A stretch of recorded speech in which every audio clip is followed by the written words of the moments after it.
Les Appalaches sont un des endroits les plus mystérieux de la planète, même pour un enquêteur démoniaque du paranormal. Hellboy pensait avoir tout vu, mais rien ne pouvait le préparer à ce qui va se passer dans cette affaire. Et d'ici à ce qu'il arrive au bout, il devra combattre certaines des monstruosités les plus étranges et terrifiantes que l'on puisse imaginer. Je suis là pour vous expliquer les erreurs commises, ce que vous devriez faire, et comment battre toutes les créatures démoniaques dans Hellboy, The Crooked Man. Cette enquête est sur le point de devenir mortelle, et personne parmi ses protagonistes n'en a la moindre idée. Nous sommes en 1959, quelque part dans les Appalaches, et Hellboy et sa partenaire Bobby Joe voyagent dans le wagon d'un train à grande vitesse. Ils transportent une cargaison très dangereuse vers le siège du BPRD. Mais Red ne cesse de remarquer des bruits étranges qu'il est le seul à entendre, et il est sur le point de réaliser qu'accepter ce travail a été sa plus grosse erreur. L'autre agent veut savoir ce que contient la caisse, et Joe explique qu'il s'agit d'une araignée à toile entonnoir. Mais les choses se compliquent encore plus, parce que l'araignée est possédée par un démon. Elle dit que la créature est sous sédatif, mais c'est alors que Hellboy entend à nouveau un bruit étrange, et tout à coup, l'araignée géante sort de la caisse. En quelques secondes, le monstre grimpe au plafond et se jette sur l'agent, lui détruisant la tête d'un seul coup de croc. Ça fait un mort, et il en reste 6. Joe hurle et court pour sauver sa vie, se mettant à l'abri derrière Red de l'autre côté du wagon. Hellboy soulève l'araignée et commence à la projeter contre les parois, mais le combat déséquilibre l'ensemble du wagon, entraînant presque la chute mortelle de Bobby Joe. Son partenaire la sauve à la dernière seconde, mais ils ne peuvent rien faire lorsque la voiture se décroche des rails et s'écrase sur le flanc de la colline, les précipitant dans la vallée en contrebas. Heureusement, ils ont tous les deux survécu. Mais maintenant, l'araignée démoniaque est en liberté, et Hellboy lui dit de rester sur place pendant que lui va commencer à traquer le monstre à travers les bois. Ok, bon ça a dérapé assez vite si vous voulez mon avis. Comme si les Appalaches avaient besoin d'un autre cryptide, nous avons maintenant une araignée démoniaque géante en liberté, et ils doivent l'attraper rapidement avant qu'elle ne tue d'autres personnes. Maintenant, il ne s'agit pas de n'importe quelle araignée, mais d'une araignée à toile entonnoir, qui est sans doute l'arachnide le plus dangereux au monde. Originaires du pays des kangourous, ces monstres à 8 pattes sont connus pour leur venin très puissant et leur comportement agressif. Ils atteignent jusqu'à 5 cm de long et sont dotés de puissants dispositifs qui peuvent même transpercer le cuir. Chasseuses nocturnes, ces araignées sont surtout actives la nuit, utilisant leur terrier en forme d'entonnoir pour détecter et piéger les proies grâce aux vibrations de leur toile. Leurs pattes puissantes leur permettent de maîtriser des animaux beaucoup plus grands qu'elles, notamment des grenouilles, des lézards et même de petits mammifères, grâce à un venin mortel qui peut même tuer un être humain s'il n'est pas pris en charge. Une araignée géante ordinaire, c'est déjà grave, mais une araignée démoniaque géante, c'est là un tout nouveau stade d'arachnophobie auquel je ne m'attendais absolument pas. Ça veut dire que nous aurons aussi un certain niveau d'intelligence démoniaque, ce qui lui permettra de tendre des pièges et de changer de stratégie au cours des combats. L'énergie démoniaque la fait grandir jusqu'à atteindre 3 mètres de long, ce qui représente maintenant plus de 60 fois sa taille d'origine. L'araignée géante ennemie. Et si sa force et son venin ont été améliorés, Hellboy va devoir livrer une sacrée bataille. En parlant de bataille, il va avoir besoin d'une arme, et il était tellement pressé qu'il a oublié de récupérer son revolver fétiche. Il semble qu'il l'ait perdu dans l'accident, mais il serait d'une aide précieuse dans le combat. Si c'était moi, je m'arrêterais d'abord pour chercher le pistolet avant de poursuivre l'araignée. En tant que prédateur embusqué, l'araignée se sentira parfaitement à l'aise dans la forêt. Elle peut se cacher derrière une multitude d'arbres, de rochers et d'aspérité du sol, ce qui lui donne de nombreuses possibilités pour surprendre ses adversaires. Mais aussi mortel que soit l'araignée, Hellboy lui-même reste le monstre le plus dangereux de la forêt, grâce à sa force et à sa résistance surnaturelle. Ce qui veut dire qu'il pourrait facilement se débrouiller, même face à Papa Longlegs. En fait, une araignée aussi grosse va laisser des traces. Donc la première chose que Hellboy va devoir faire, c'est de commencer à chercher des branches cassées et des toiles géantes dans la zone. Avant l'accident, il a remarqué un son que lui seul pouvait entendre, et il y a eu un court signal parasite sur sa radio portative. C'est un petit détail, mais l'araignée pourrait être attirée par la source de ces parasites. Alors, je laisserai la radio allumée pour nous avertir si nous nous approchons de l'araignée. Si la traque ne fonctionne pas, il reste toujours la possibilité de la piéger. Outre les vibrations, les araignées à toile entonnoir sont également attirées par la chaleur. Ce qui veut dire que Red pourrait utiliser des fusées éclairantes ou du carburant déversé lors de l'accident pour allumer un feu et attirer l'araignée à l'intérieur. Une fois le feu allumé, il devra se concentrer sur les points faibles de la créature, comme ses yeux, son ventre mou et surtout ses pattes, parce qu'endommager une ou deux d'entre elles réduirait considérablement sa mobilité. Maintenant, comme nous allons le voir, même une araignée démoniaque géante n'est pas vraiment un problème pour Hellboy. Mais la vérité, c'est que ce cauchemar ne fait que commencer. Tout à coup, l'araignée lui tombe dessus par le haut, mais Hellboy l'esquive et ramasse un bout de bois qu'il utilise comme une lance pour transpercer le ventre de la créature. Alors qu'il s'apprête à la tuer, l'araignée le saisit et le projette contre un arbre. Mais quand il se relève, il se rend compte que la créature devient de plus en plus petite. Il semble qu'ils aient fait assez de dégâts pour arrêter l'araignée pour le moment, mais quand il essaie de l'attraper, il la rate à chaque tentative et finit par la perdre au fond d'un mystérieux tunnel. Joe explique qu'il s'agit probablement d'une bouche d'aération pour un puits de mine, et qu'ils vont devoir y descendre s'ils veulent trouver cet arachnide maléfique. À la recherche d'un téléphone, il débouche sur une cabane isolée où la famille reconnaît Hellboy grâce aux informations. Mais la vieille dame dit qu'elle ne possède pas de téléphone. À l'intérieur, il trouve un des enfants allongé sur le sol, immobile, et la famille explique qu'il a été maudit par une sorcière nommée Cora Fisher. À ce moment-là, Tom, un habitant de la région, arrive sur les lieux, revenant pour la première fois depuis des années.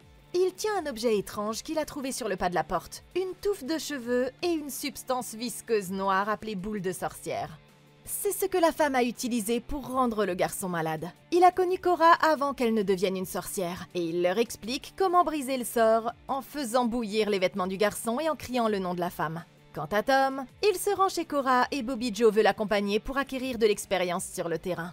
Hellboy hésite à accepter, mais elle finit par le convaincre, et tous les trois prennent la route pour aller rendre visite à Cora. Le groupe arrive à la maison de Cora juste avant la tombée de la nuit. Debout dans la cour, Tom essaie de l'appeler, mais il semble qu'il n'y ait personne. Dans la remise, il découvre une trappe menant à une cave secrète où il trouve un sac rempli de boules de sorcière cachées à l'intérieur. Juste à côté, il y a une sorte d'insecte étrange dans un bocal, mais c'est alors qu'ils entendent Bobby Joe les appeler depuis la chambre. En rentrant, ils sont choqués de trouver la peau de la femme étendue sur le lit, dégonflée comme un vulgaire pneu sans air. Tom comprend qu'elle doit être sortie sous une autre forme, et tout ce qu'ils peuvent faire, c'est attendre qu'elle revienne. Pendant qu'ils attendent, il explique que l'insecte doit être le démon familier de Cora, et que la femme le laisse s'alimenter sur elle en échange de ses pouvoirs de sorcière. S'il connaît si bien les arts obscurs, c'est parce qu'il a rencontré une fois une sorcière nommée Effie qui a essayé de le piéger pour qu'il pratique la magie noire. Elle lui a demandé de ramasser des os de chat et de les laver dans le ruisseau. Mais pendant qu'il le faisait, un personnage terrifiant avec un chapeau haute forme et un cou brisé est sorti de l'ombre. Il s'agissait du Crooked Man, l'homme tordu, un marchand local qui avait conclu un pacte avec le diable après avoir été pendu et qui revenait réclamer des âmes en échange de pièces de monnaie en cuivre. Tom s'est mis à courir dès qu'il l'a vu, et il a essayé de se débarrasser de l'os porte-bonheur qu'il tenait pendant le rituel. Mais au fil des ans, l'os revenait toujours le hanter, quelle que soit la distance parcourue. À un moment donné, un petit raton laveur entre par la fenêtre et saute dans le corps de Cora, la retransformant douloureusement en elle-même. Bobby Joe est incapable de supporter les cris d'agonie de la femme, et Tom décide de lui venir en aide, tandis que les autres attendent en bas. Il la conduit devant le feu, et elle lui explique qu'elle s'est tournée vers la sorcellerie après la mort de son mari et de ses enfants. Mais que maintenant, Effie vient pour lui voler son âme, et qu'il n'y a rien qu'elle puisse faire pour l'arrêter. Tout à coup, la porte s'ouvre, le bocal de l'insecte s'écrase sur le sol, et Hellboy sort pour jeter un coup d'œil à l'extérieur. Ok, si vous pensiez qu'une araignée possédée par un démon était la chose la plus étrange à voir aujourd'hui, vous feriez mieux de vous raviser. Comme si ça ne suffisait pas, Hellboy vient de lancer accidentellement une quête secondaire impliquant des sorcières et des esprits démoniaques. Et il semble qu'un de ces esprits ait débarqué pour s'incruster dans la fête. Le plus gros problème quand on affronte une sorcière comme Effie, c'est qu'on ne sait pas quelles sont ses capacités en matière de magie. On peut déjà voir, d'après ce qui vient de se passer, qu'elle a une certaine aptitude à la télékinésie. Mais elle sera probablement aussi surnaturellement forte, agile et résistante, ce qui fait d'elle une redoutable adversaire, même pour notre ami Hellboy. Maintenant, cela étant dit, la meilleure façon de contrer les pouvoirs de la sorcière n'est pas de la battre en combat frontal, mais au lieu de ça, d'utiliser une stratégie pour annuler ses pouvoirs. Alors Hellboy et les autres devraient prendre une seconde pour étudier les différentes options qui s'offrent à eux. Bon, pour commencer, il faut rappeler que tout ça n'est même pas leur problème. Ils sont ici pour trouver une araignée démoniaque et non pour aider les habitants à lutter contre l'infestation de sorcières. C'est un de ces moments où il est tout à fait envisageable de laisser Cora à la sorcière et de l'abandonner à son triste sort. Après tout, c'est elle qui a conclu le pacte, Et ce n'est pas comme s'il était de leur responsabilité de la tirer d'affaire. Personnellement, je n'hésiterais pas à utiliser Cora et Tom comme bouclier de viande pendant que nous, on se tirerait d'ici. Mais pour le reste, on dirait bien qu'ils vont devoir se battre. Dans n'importe quelle bataille, Hellboy sera évidemment leur plus grande force. Et ce qui est vraiment génial dans la situation actuelle, c'est qu'Effie n'a aucune idée de sa présence.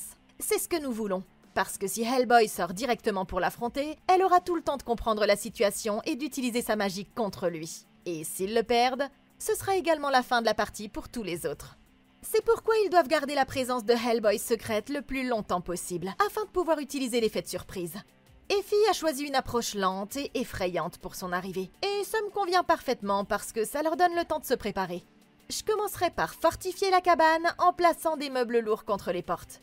Ça la ralentira physiquement. Et pour contrer sa magie, on placera aussi des lignes de sel le long de toutes les entrées. Selon le folklore, le fer est connu pour nuire ou repousser les êtres magiques comme les sorcières. Donc si Cora a des ustensiles de cuisine ou des outils en fer dans la cabane, c'est maintenant qu'il faut les sortir et donner une arme à chacun des occupants. S'il y a une chose que nous savons à propos de ces démons, c'est qu'ils prennent toujours plaisir à tourmenter leurs proies avant de les achever. Et nous allons utiliser ça à notre avantage. Tom et Cora doivent vraiment se donner à fond, en faisant semblant d'être absolument terrifiés par la présence d'Effie. Ce qu'on veut, c'est qu'elle soit dans un tel trip de pouvoir qu'elle en oublie ce qui l'entoure. Et c'est à ce moment-là que Hellboy pourra tirer avant même qu'elle ne se rende compte de ce qui l'attend. Et on espère qu'il pourra la battre sans trop de bagarres.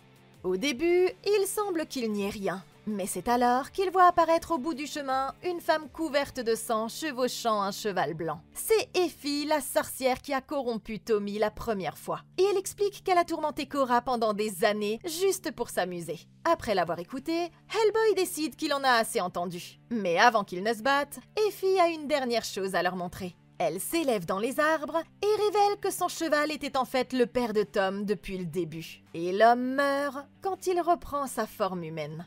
Et ça fait 2 de moins, et il en reste 5. Le cœur brisé, Tom décide de donner à son père un enterrement digne de ce nom à l'église locale. Mais il sait qu'Effie et l'homme tordu vont le traquer à chaque étape du chemin. Pour lui, c'est l'occasion de faire enfin les choses bien. Mais alors qu'ils sont tous distraits, la guêpe atterrit sur Cora et la pique à la jambe. La femme s'effondre et Hellboy réduit l'insecte en gelée avec son énorme poing. Mais il semble qu'elle soit saine et sauve, du moins pour le moment. Cette nuit-là, ils s'installent tous et essaient de dormir pendant que Hellboy monte la garde. Au bout d'un moment, il commence à s'endormir, mais il est tourmenté par des cauchemars où il voit l'homme tordu et une mystérieuse femme en train de brûler vive. Le lendemain, le groupe s'enfonce dans la forêt, Tom portant le corps de son père. Il passe devant une autre cabane où Joe remarque un groupe d'habitants qui les regarde d'un mauvais œil. Curieuse, elle demande à Cora comment fonctionne sa magie, et la femme suppose qu'elle doit ses pouvoirs à son pacte avec le diable. Quand elle veut jeter un sort à quelqu'un, elle se force à penser à un souvenir très triste, ce qui renforce l'effet du sortilège. Après avoir voyagé pendant un certain temps, ils finissent par tomber sur l'entrée d'un puits de mine. Et Tom explique qu'il y en a partout dans les collines, un peu comme des veines qui les traversent. Pendant qu'ils sont distraits, Cora commence à flipper quand elle remarque quelque chose sur sa jambe. Et le temps que les autres se retournent, il constate qu'elle est déjà partie. Inquiet, tout le monde se met à courir après elle dans des directions différentes. Hellboy aperçoit la jeune femme au moment où elle disparaît derrière un arbre, et il la poursuit jusqu'à ce qu'il la trouve en train de flotter au milieu d'une clairière. Tout à coup, la bouche de la femme s'ouvre et un énorme serpent noir sort de sa robe, puis retourne dans sa bouche et s'enroule autour de son corps dans une boucle infinie, jusqu'à ce qu'il finisse par la mordre dans le cou. Ok, ça a l'air douloureux. Personne n'aurait pu le voir venir. Mais honnêtement, ils auraient dû savoir qu'il se passerait quelque chose à la seconde où cet insecte démoniaque a piqué Cora. Survivre à ça était évidemment trop beau pour être vrai. Et personnellement, j'aurais gardé un œil sur elle jusqu'à la fin de ce voyage. Avant qu'elle ne disparaisse, j'ai remarqué 2 choses importantes que nous devrons dorénavant garder à l'esprit. Elle a entendu des corbeaux crier quelques secondes avant que ça ne se produise. Et deuxièmement, Hellboy a pu sentir l'énergie démoniaque se manifester, parce que c'est le genre de garçon qui sait faire ça. Ce sont 2 signes avant-coureurs auxquels nous devrons prêter attention. De cette façon, ils auront au moins une longueur d'avance avant la prochaine rencontre. Vous voyez ce que je veux dire ? En ce qui concerne le groupe, ils ont fait une énorme erreur en se séparant instantanément et en courant dans des directions différentes une fois qu'ils ont réalisé qu'elle avait disparu. Si le serpent s'échappe, il s'en prendra ensuite à ses compagnons, ce qui rendra la situation encore plus compliquée. Par conséquent, en tant qu'humain, vous devriez toujours vous servir de Hellboy comme bouclier de viande. autant que possible. Il est impossible de savoir exactement de quelle espèce il s'agit, mais d'après sa taille et son apparence, il ressemble à des espèces de grande taille comme les pythons, les boas et les anacondas. Tous ces animaux ont en commun d'être des constricteurs. Grâce à leur taille imposante et à leur corps puissant, ces serpents peuvent facilement abattre des cibles beaucoup plus grandes qu'eux, y compris le bétail, les cerfs et même les humains. Ce serpent ici semble mesurer au moins 3 mètres de long, ce qui nous permet d'estimer qu'il pourrait peser jusqu'à 90 kg. Ce n'est pas un poids lourd pour une bête de somme comme Hellboy, mais pour nous, le commun des mortels, se faire enlacer par un serpent de cette taille signifierait une mort quasi certaine. Le fait de garder ces distances ne signifie pas pour autant qu'on est à l'abri. Leurs muscles puissants leur permettent de frapper à des distances atteignant les 2/3 de la longueur de leur corps. Ce qui veut dire que même si vous vous tenez à 1,50 m, ils pourront vous atteindre en l'espace de 12 millisecondes. À titre de référence, un clignement d'œil dure en moyenne 100 millisecondes. Alors, bonne chance pour vous écarter de leur trajectoire. Mais c'est également là que leur plus grande faiblesse apparaît finalement. En effet, leur taille imposante signifie aussi qu'ils sont moins agiles, et qu'ils doivent donc s'en remettre à des tactiques d'embuscade pour abattre leur proie en une seule attaque. S'ils ratent leur assaut, il leur faudra un certain temps pour récupérer, et c'est à ce moment-là seulement que Hellboy aura l'occasion de les éliminer. Donc, quand le combat commencera, au lieu de se précipiter immédiatement, il devrait rester en retrait d'au moins 3 mètres, parce que ça lui permettra de rester à bonne distance et ça lui offrira une meilleure chance d'utiliser son revolver de bon samaritain pour une mise à mort instantanée. Pas vrai? L'essentiel est de maîtriser la tête, et à partir de là, il n'y aura plus qu'à finir le boulot. Et la bonne nouvelle, c'est que cette chose est une promenade de santé comparée à ce qui les attend ensuite. Se précipitant sur le serpent, Hellboy l'attrape en plein vol et le plaque au sol. Mais il se relève très vite et le mord directement dans le cou. Grièvement blessé, le serpent recommence à le mordre plusieurs fois tandis qu'il se débatte dans la poussière. Mais juste au moment où il prend le dessus, la jeune femme arrive et lui saute dessus par derrière. Red l'éjecte facilement à travers la forêt, mais pendant qu'il est distrait, le serpent revient encore à la charge et le mord une fois de plus. Cette fois, il décide que ça suffit et il écrase le serpent de sa puissante main droite. Mais il s'évanouit immédiatement à cause d'une trop grande quantité de venin. Alors qu'il est inconscient, il se retrouve dans un étrange monde de cauchemar où il voit sa mère flotter dans l'obscurité et un oiseau géant descendre et se positionner devant elle. Elle le supplie de la laisser partir, mais le démon lui répond qu'il n'en a pas encore fini avec elle. Et la femme s'enflamme alors qu'il commence à réaliser que c'est comme ça qu'il est venu au monde. Red se réveille dans la forêt en compagnie de Bobby Joe qui veille sur lui. Tom ici est tellement désespéré de sauver Cora qu'il en vient à utiliser l'os magique. Mais quand il la retrouve, il est déjà trop tard et son corps disparaît complètement dans le sol. Et ça fait 3 de moins, et il en reste 4. Le pire, c'est qu'il sait que l'utilisation de l'os signifiera qu'il aura une dette envers l'homme tordu. Mais Hellboy n'est pas prêt à abandonner sans se battre. Poursuivant leur chemin, ils arrivent enfin à l'ancienne église sur le flanc de la montagne, où ils trouvent le vieux révérend aveugle qui les attend à l'intérieur. Pendant que Tom explique la situation, Bobby Joe remarque un groupe de vieilles femmes effrayantes qui se rassemblent à l'extérieur. Tom pense que son seul choix est de se soumettre et de laisser l'homme tordu prendre son âme, mais Hellboy veut l'amener à reconsidérer le marché, par la force s'il le faut. Alors qu'ils sont sur le point de partir, le soleil tombe brusquement derrière les collines à une vitesse infernale, et le révérend propose de les laisser passer la nuit sur place, disant que l'église devrait les garder en sécurité. Mais Red charge son arme juste au cas où. Le corps du vieil homme mort commence à bouger juste au moment où ils baissent leur garde, et Tom entend la voix des filles qui lui parle dans sa tête. La sorcière lui dit qu'elle ne fait que commencer, et que toutes les personnes présentes dans l'église mourront à moins qu'il ne sorte et se livre lui-même. Découragé, il sort discrètement à l'extérieur pendant que les autres sont distraits, et il découvre la femme assise dans un arbre. Elle rit et se moque de lui comme d'habitude, mais même elle devient nerveuse quand le vrai monstre se montre. Toutes les sorcières tombent à genoux quand l'homme tordu arrive en titubant sur la route, et il dit à Tom qu'il est ici pour récupérer sa part du marché. Tom est disposé à céder si ça permet de protéger ses amis, mais au moment où il s'apprête à donner son os, Hellboy intervient et le pousse en arrière. Red sait qu'il ne faut pas pactiser avec les démons. Alors, il propose à l'homme tordu de choisir au lieu de ça, de prendre ses sorcières et de le battre. Sinon, il devra s'en aller. Sans se laisser déconcerter, l'homme tordu lui fait une contre-proposition. Il libérera l'âme de sa mère, mais en échange, il veut la tête de Tom. Un essaim de mouches commence à bourdonner autour de lui tandis que le démon tente de contrôler l'esprit de Hellboy. Mais après avoir réalisé qu'ils ne pourront pas s'en sortir par la négociation, il sort son arme de poing et commence à tirer à la place. Le vieil homme disparaît juste au moment où Hellboy tire, et il est rapidement submergé par la nuée d'insectes autour de sa tête. Pendant qu'il est distrait, le démon sort de derrière un arbre et lance des pointes d'une clôture en fer directement dans la poitrine de Hellboy.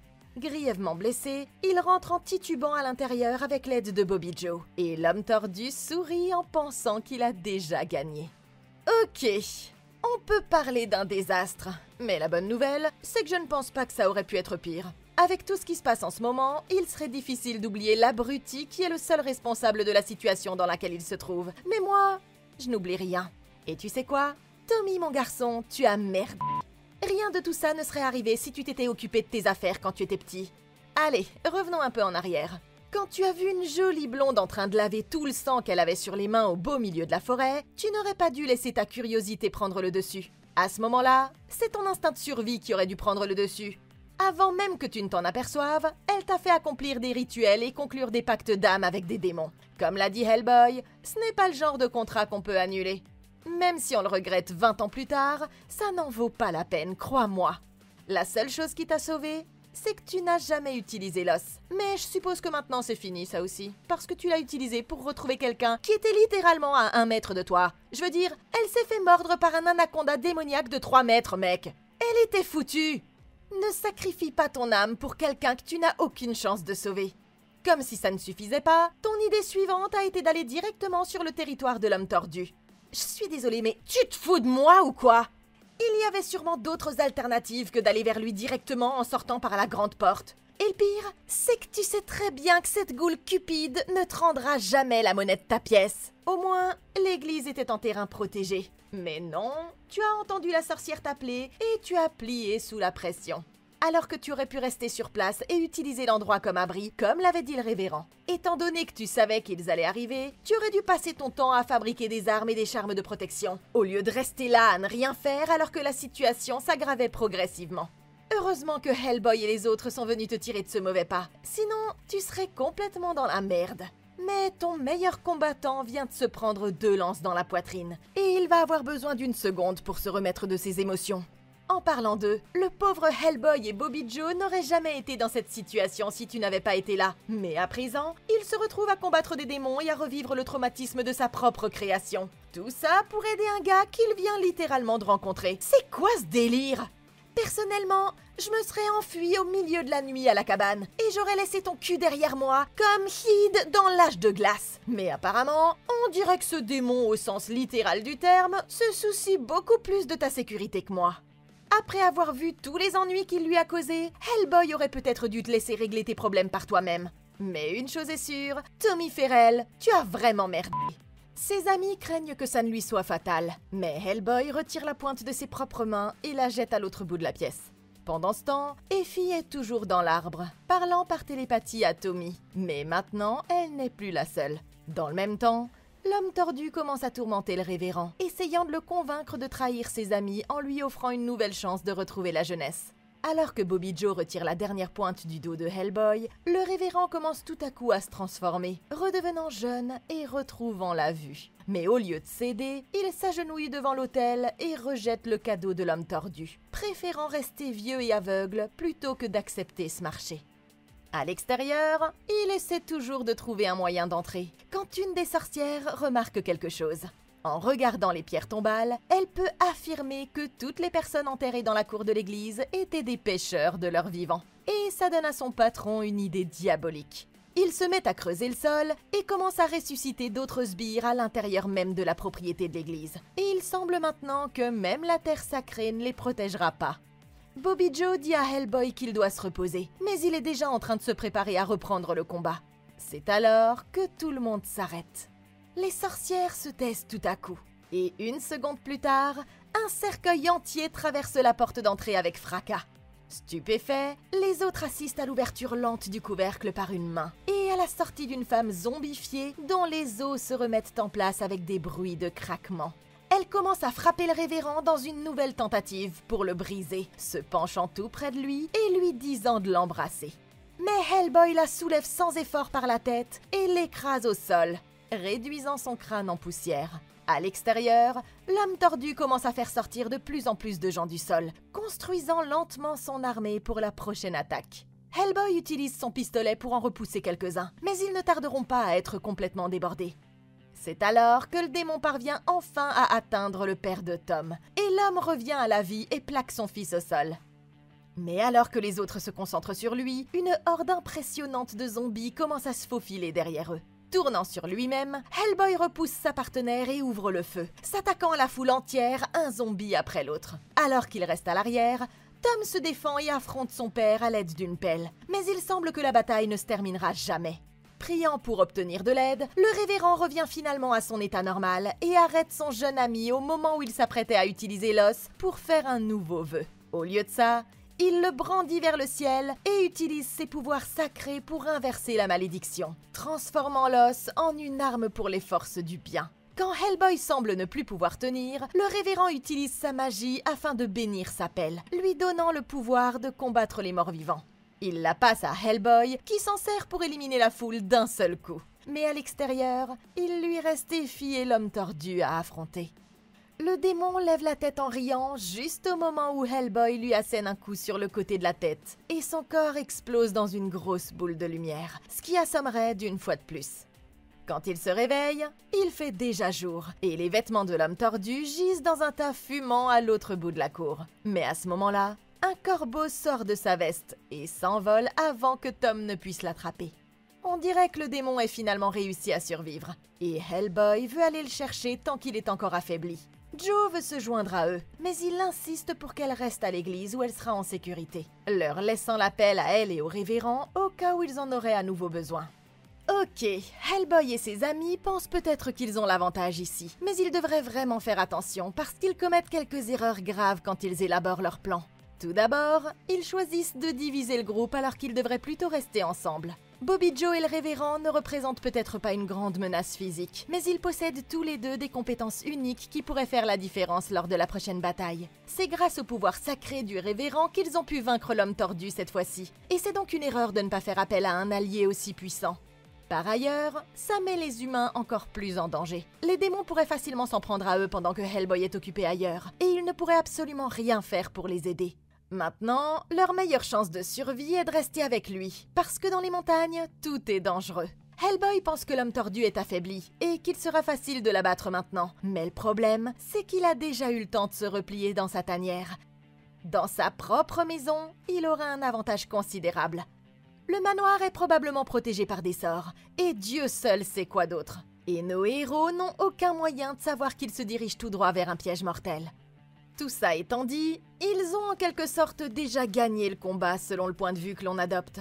L'homme tordu n'est peut-être pas totalement vaincu, mais comme je l'ai déjà dit, ce n'est pas vraiment leur problème. Il n'y a aucune raison de se précipiter pour l'abattre tout de suite. Surtout quand ça pourrait se terminer par leur mort. Au lieu de ça, ils devraient écouter Bobby Joe pour une fois, et appeler des renforts et laisser les grands patrons du BPRD s'en occuper au lieu de risquer leur vie pour un seul type bizarre rencontré par hasard. Qu'il s'agisse d'une mauvaise idée ou non, il semble qu'ils aient l'intention d'aller jusqu'au bout, et ils doivent donc être prêts à faire face à toute menace qu'ils pourraient rencontrer. La première étape est toujours ma préférée, c'est de trouver une arme. Ils devraient vraiment garder la pelle sacrée, mais ils ont décidé de la laisser à Bobby Joe, alors il va falloir trouver autre chose. Le revolver de Hellboy est parfait pour abattre les sorcières, mais l'homme tordu a réussi à esquiver le coup, alors il ne faut pas compter dessus non plus. La seule chose dont nous sommes sûrs, c'est que l'appel du révérend a fonctionné. Donc avant de partir, ils devraient tous les deux prendre quelque chose ici à l'église et le faire bénir par le révérend.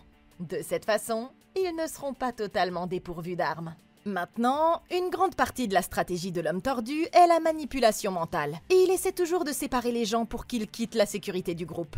En sachant tout ça, Tom et Hellboy devront rester ensemble à tout moment. Comme ça, ils pourront se surveiller mutuellement et se sauver l'un l'autre si un démon commençait à utiliser le contrôle de l'esprit. L'homme tordu est déjà faible, mais il y a peut-être un moyen de l'affaiblir encore plus. Si vous vous souvenez bien, Tom a indiqué que les puits de mine pouvaient être une source de pouvoir pour le démon. Donc, s'il provoque un effondrement à chaque entrée qu'il rencontre, ça pourrait réduire suffisamment son pouvoir pour l'abattre une bonne fois pour toutes. En gravissant la montagne, ils arrivent à un endroit où tous les arbres ont été abattus. Tom explique que la plupart des gens mettent ça sur le compte d'un ouragan. Mais si vous demandez aux tribus qui étaient là avant, elles vous diront que ces collines abritent des esprits bien plus anciens que tout ce que nous pouvons imaginer. À l'église, Bobby Joe se souvient d'une chose que son partenaire a dite à propos des mines. Il semble que l'homme tordu tire son pouvoir de quelque chose qui se trouve dans les tunnels. Donc s'ils trouvent la source et la détruisent, ils pourront peut-être l'affaiblir suffisamment pour permettre à Hellboy de terminer le boulot. Ils n'ont pas d'explosifs, mais elle veut utiliser ses connaissances pour jeter un sort. Le seul problème, c'est qu'ils devront d'abord descendre jusque-là. Près du sommet de la colline, les garçons arrivent enfin à l'extérieur de la demeure abandonnée de l'homme tordu. Tom est surpris que ce manoir soit bien réel, mais ce qu'il trouve à l'intérieur va lui faire souhaiter que ce ne soit qu'un simple mauvais rêve. Hellboy les guide à l'intérieur, et il constate que l'endroit est en piteux état. Et pendant qu'eux suivent un corbeau jusqu'à l'étage de la maison, le révérend, lui, retire les lames du plancher pour révéler une trappe cachée sous la chaire, et un tunnel menant au puits de la mine juste en dessous. Troublé, Bobby Joe demande pourquoi ils ont construit une église au-dessus des mines. Mais il lui explique que les habitants de la région l'ont fait pour annuler l'énergie maléfique. Jusqu'à présent, ça a semblé fonctionner. Mais maintenant, ils vont devoir prendre les choses en main. Et le révérend prend sa pelle alors qu'il s'apprête à s'enfoncer dans les tunnels. Dans la maison, ils arrivent dans une pièce où se trouve un tas d'objets hétéroclites qui doivent provenir des innombrables victimes de l'homme tordu. Tom trouve des photos terrifiantes du propriétaire lui-même dans une boîte. Et Hellboy donne un coup de pied dans une pile de poupées, quand il entend un vrai bébé pleurer dans une autre partie de la maison. Curieux, il suit le son dans le couloir et ouvre la porte d'où il semble provenir. Au lieu de trouver un bébé, c'est une salle à manger avec une table pleine d'os et des empreintes de mains ensanglantées sur tous les murs. Et quand Red soulève la cloche, il trouve une carcasse de rat infestée d'asticots cachée en dessous. Tout à coup, le cou de Tom se brise et il disparaît dans les airs comme par magie. Pendant ce temps, son ami se trouve dans une toute autre partie de la maison et il entend Hellboy quelque part qui l'appelle par son nom. Quand ils descendent dans les tunnels, tout est calme dans un premier temps, jusqu'à ce qu'un corbeau s'écrase presque sur la tête de Bobby Joe. La pelle du révérend se met à briller d'une lueur orange et ils devinent que quelque chose de dangereux se dirige vers eux. Tout à coup, une énorme volée de corbeaux se précipite sur eux. Le révérend dit à Bobby Joe de fuir, tandis qu'il commence à les repousser avec la pelle.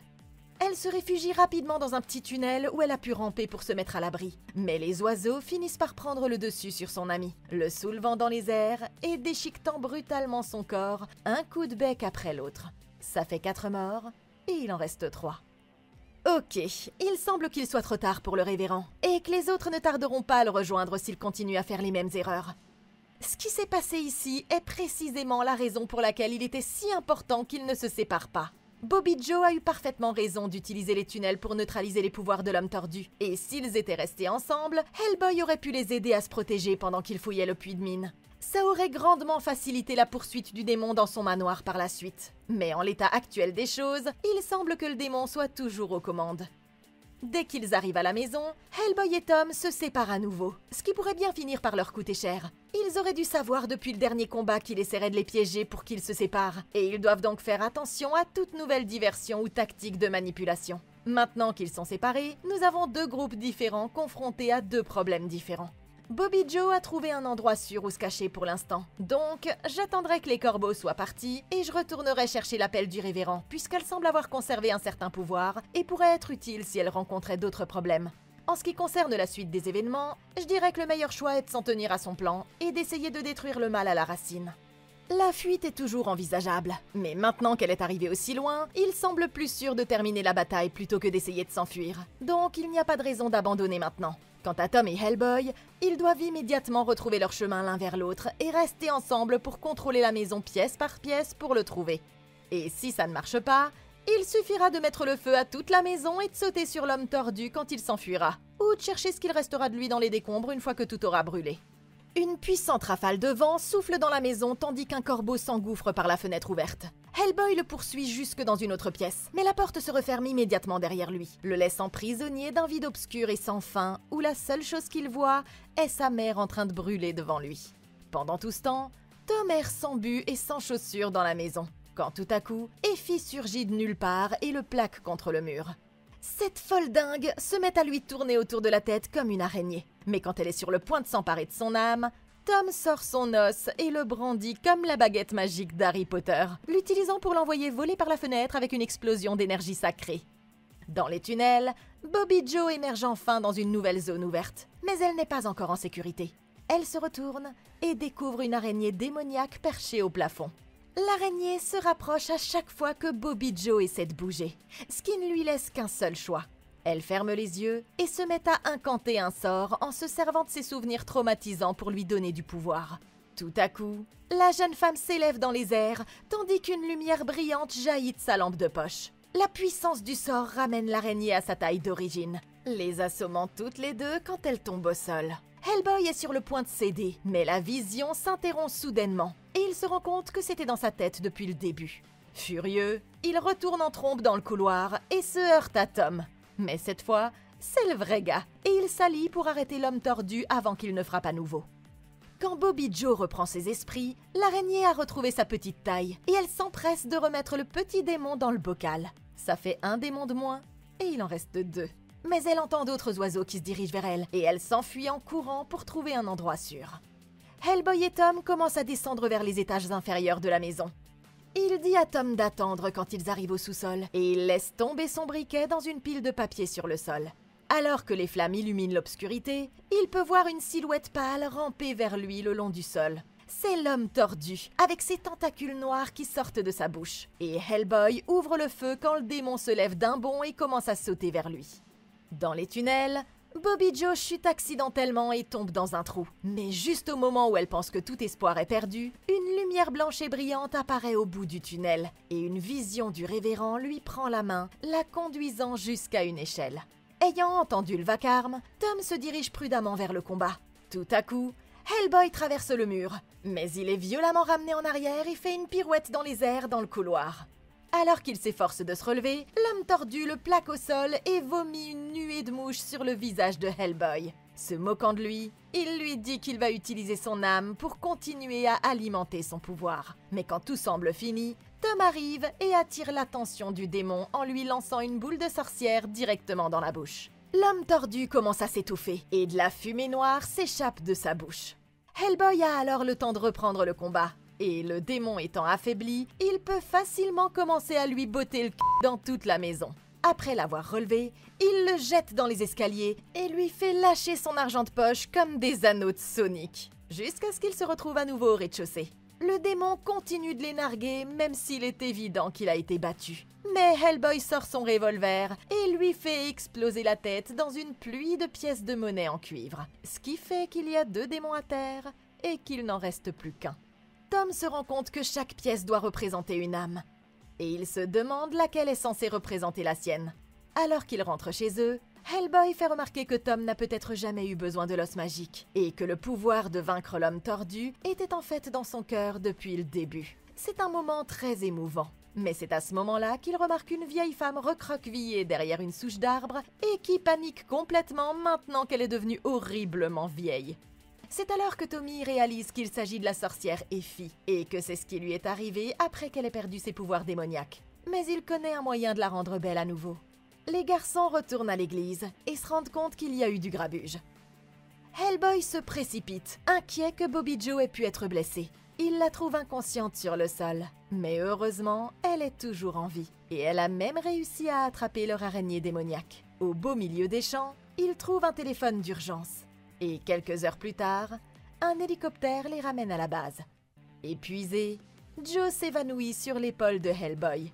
Et pour ce qui est d'Effie, Tom se sert de ses pouvoirs pour la transformer en cheval, tout comme elle l'avait fait pour son père. Ce qui fait que 3 démons ont été éliminés et qu'il n'en reste plus aucun à combattre.